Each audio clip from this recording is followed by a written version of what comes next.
Apakah dia juga menghapus pahala jariah suatu amalan? Amalan tersebut bermanfaat untuk orang banyak, tapi amalannya sendiri kita ria. Jadi seorang bangun masjid, dia ria, amalannya bermanfaat bagi orang lain. Apakah terhapus? Iya, terhapus. Karena dia waktu bangun masjid, karena ingin dipuji, maka amalnya tidak diterima oleh Allah meskipun masjid tersebut penuh terus. Seharusnya dia mendapatkan pahala yang banyak, dia tidak dapatkan. Kenapa dia ria? Namun ada khilaf di kalangan para ulama. Bagaimana kemudian dia kalau dia tobat? Dia bilang, ya Allah, saya dulu bangun masjid karena ingin dipuji, sekarang saya tobat, ya Allah, kembalikan pahala saya. Ada khilaf di kalangan para ulama tentang orang seperti ini.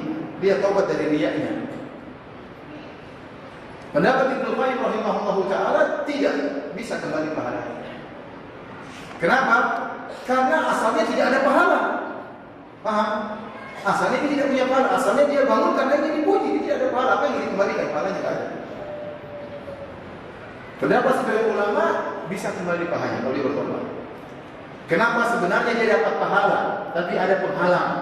Penghalang tersebut apa? Ria. Sekarang penghalang tersebut dia cabut, maka pahalanya ngalir kembali. Kalau dilihat dari sisi dalil, pendapat Ibnu Qayyim lebih kuat. Tapi saya berharap pendapat kedua yang benar. Ya, banyak kita terjun dalam ria. Ya. Saya bisa bayangkan seorang ustaz kalau dia ikhlas kepada Allah Subhanahu wa taala, betapa banyak pahala yang dia dapatkan. Tapi ikhlas bagi ustaz sangat berat. Ya. Semakin seorang tersohor, semakin seorang pandai, semakin seorang punya kelebihan, semakin dia terancam dengan penyakit ria.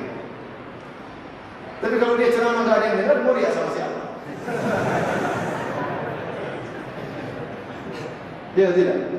Yang justru rawan kena ria orang-orang yang tampil. Ya. Makanya doakan Ustaz Antum ya, supaya ikhlas kepada Allah Subhanahu wa taala. Berat sekali. Nah, menurut pendapat sebagian ulama, kalau seorang tobat dari riaknya, maka pahalanya kembali. Jadi mereka juga kuat.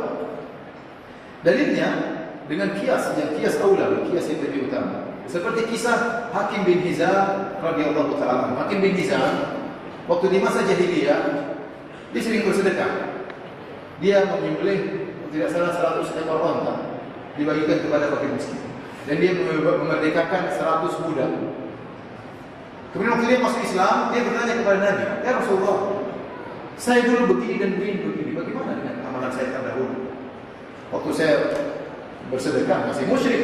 Waktu saya memerdekakan 100 budak, saya masih musyrik. Bagaimana nasib amalan saya?" Maka kata Nabi SAW, "Aslamta ala ma aslafta minal khair ya Hakim." Kata Nabi, kau masuk Islam dengan membawa seluruh kebaikan tatkala di masa jahiliyah. Wa ma mana'ahum an tuqbala shadaqatuhum illa annahum kafaru billah. An tuqbala minhum shadaqatuhum illa annahum kafaru billah. Kata Allah, tidaklah mereka terhalangi diterima sedekah mereka. Apa yang menghalangi? Karena mereka kafir kepada Allah. Tatkala halangan tersebut hilang, maka sedekahnya diterima.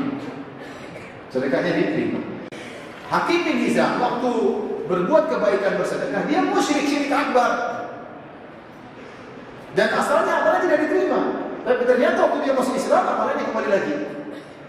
Maka kata sebagian ulama, lebih utama orang yang ria.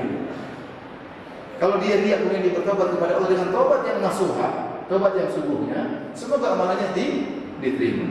Allah alam bisawab. Semoga pendapat ini yang benar. Ya. Tapi kalau pendapat Ibnu Qayyim yang buat repot. Apalagi Ibnu Qayyim dari yang buat. Baik.